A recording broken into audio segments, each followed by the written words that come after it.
आइए हम कुछ सीखेंगे और मैं आपको सिखाऊंगा। और आपके वर्णिका पुस्तक भाग 2 की पाठ नंबर 5 धरती कब तक घूमेगी, राजस्थानी भाषा की कहानी है। इसके कहानीकार लेखक सांवर दैया है, जो राजस्थानी भाषा के हैं। इनकी जन्म तिथि 10 अक्टूबर 1948 ईस्वी है। जन्म स्थान बीकानेर राजस्थान है, राजस्थान में बीकानेर जिला है। मृत्यु तिथि 30 जुलाई 1992 ईस्वी है। इनकी रचनाएं हैं बहाना 9 वर्ष पर होते हैं, रंग हजार, कल आप खुद, इनकी रचनाएं हैं।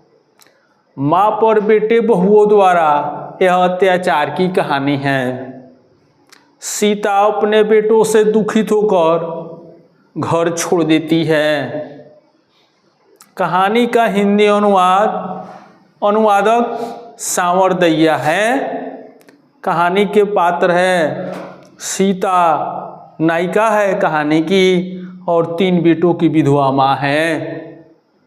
कैलाश उनका बड़ा बेटा है, नारायण मझला बेटा है, बिरजू छोटा बेटा है, और राधा बड़ी बहू है, पुष्पा मझली बहू है, और भंवरी छोटी बहू है। और पोते पोतियाँ इस है जो बेटे बहुओं के संतान है। अब इसी कहानी को हम लोग समझेंगे कि कहानी में क्या चीज है। पति के नहीं रहने पर एक स्त्री की क्या दशा होती है, इस बात को हम समझेंगे। और स्वार्थ कितना बड़ा हो जाता है, इस कलयुग में लोग कितने गिर चुके हैं जो अपने ही माँ को नौकर जैसा समझते हैं, खाना पानी देना बंद कर देते हैं, उसको घर से निकालने पर उतारू हो जाते हैं। ऐसे ही एक माँ की कहानी है। इस कहानी का नाम धरती कब तक घूमेगी, यानी माँ कब तक 3 बेटों में घूमते रहेगी, दुख सहते रहेगी, इसलिए इस कहानी का नाम रखा गया है। तो संक्षेप में हम कहानी को समझ रहे हैं। सीता के पति मर चुके हैं, विधवा है, पति का बनवाया हुआ घर है, सब कुछ है, लेकिन 3 बेटों ने धन संपत्ति को आपस में बांट लिया है। और 3 बेटे और बहुएं राय विचार किए हैं कि माँ, बेटे कहते हैं माँ और बहुएं कहती है मेरी सास, हम लोग 3 बेटों में 3 बहुओं में 1-1 महीना रहेगी, और 1 महीना के बाद दूसरे महीने के बाद तीसरे में तीसरा महीना, इसी तरह घूमेगी। और सीता एक बेटे से दूसरे बेटे में जाती है, इसी को कहा गया पाली बदलना। फिर दूसरे से तीसरे में जाती है, इसको भी कहा गया पाली बदलना। तो एक क्वेश्चन भी है इसमें कि पाली बदलने का जब समय आता है तो पोते पोतियाँ खुश होते हैं, जबकि बेटे बहुएं दुखित हो जाते हैं। क्यों? तो पोते पोतियाँ इसलिए खुश होते हैं कि दादी माँ मेरे पास आएगी और हमको कहानियाँ सुनाएगी, हम लोग उनके साथ खेलेंगे, इसलिए खुश होते हैं। और बेटे बहुएं इसलिए दुखित हो जाते हैं कि बुढ़िया हमारे में आ जाएगी, हमारे घर में बूढ़ बनकर रहेगी, ये अच्छा नहीं लगेगा, तो अपने ही माँ को, अपने ही सास को लोग बुढ़िया कहते हैं। ये भी गलत है, ऐसा नहीं होना चाहिए। सीता तीनों बेटों में रहती है तो खाना खाती है और तीनों के घर का काम धाम भी करती है। तो यही दुनिया है कि जब पति नहीं है तो पत्नी का कोई आदर नहीं है। सीता के पति होते तो बेटे ऐसा नहीं करते। सीता भी समझती है सब कुछ। इसी तरह चल रहा है। सीता तीनों बेटों में घूम रही है, दुख काट रही है। लेकिन एक दिन ऐसा समय आता है, राधा है बड़ी बहू, अपने पति कैलाश को, यानी बड़ा बेटा कैलाश है, उसको डांट डपट कर कहती है कि माँ अगर को अलग कर दीजिए, अगर अलग नहीं करते हैं तो मैं आपके साथ नहीं रहूँगी। तो कैलाश डर जाता है और दोनों भाइयों को बुलाकर, यानी महिला को नारायण जो है बुलाता है।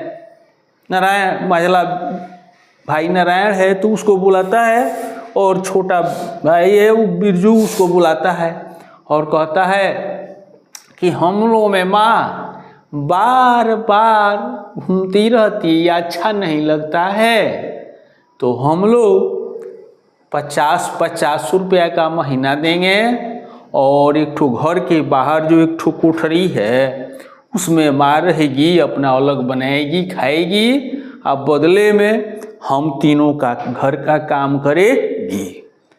अब नारायण कहता है हाँ भैया आप जैसा कहेंगे वैसा करेंगे। बिरजू भी कहता है आप दोनों लोग तैयार हैं तो हम भी तैयार हैं।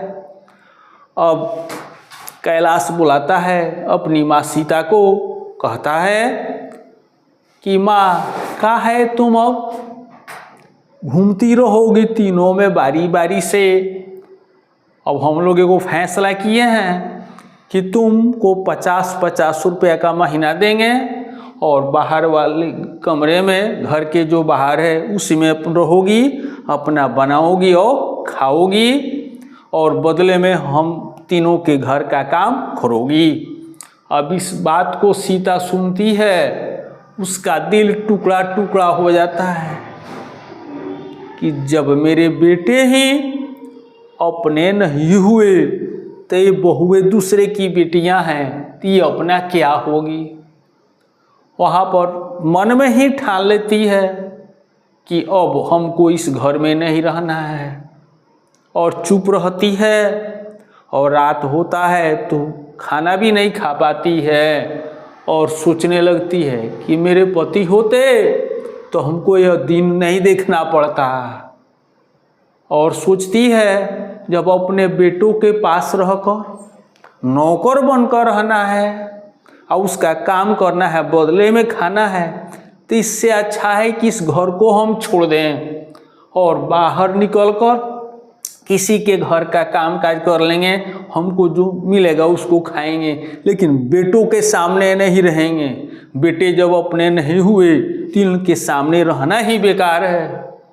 और रात में ही वह क्या करती है, एक बोरा में अपना कपड़ा कुछ सामान रख लेती है और 4 बजे जब भोर होता है तो सीता घर को प्रणाम करती है अपने पति का नाम लेकर और रोती हुई दुखित होकर घर छोड़ देती है। और घर से बाहर आती है तो देखती है अनंत आकाश है। अब हम जहाँ जाएंगे वहाँ रहेंगे, जैसा मन करेगा कमाएंगे खाएंगे, अब हमारे बेटों से ताना नहीं सुनना पड़ेगा। तो इस कहानी को सुने, समझिए कैसा समय आ गया है कलयुग का। तो हम लोग अगर अपनी माँ के साथ ऐसा करते हैं तो हमारे बेटे भी हम लोग के साथ ऐसा करेंगे। तो मैं आज के बहुओं को ये संदेश देना चाहते हैं, बेटों को संदेश देना चाहते हैं कि वे माँ को माँ समझें, सास को सास समझें। सास भी दूसरी माँ होती है और आदर करें कि स्वयं एक दिन सास बनना है। और बेटों को समझना होगा कि मैं भी एक दिन बाप बनूंगा, मेरी पत्नी माँ बनेगी तो हम लोगों की दशा यही होगी। इसलिए समाज में माँ का आदर होना चाहिए कि माँ ने ही हमको जन्म दिया है और हम लोग माँ का आदर करें, सत्कार करें, उनका जीवन अच्छा से बितावें।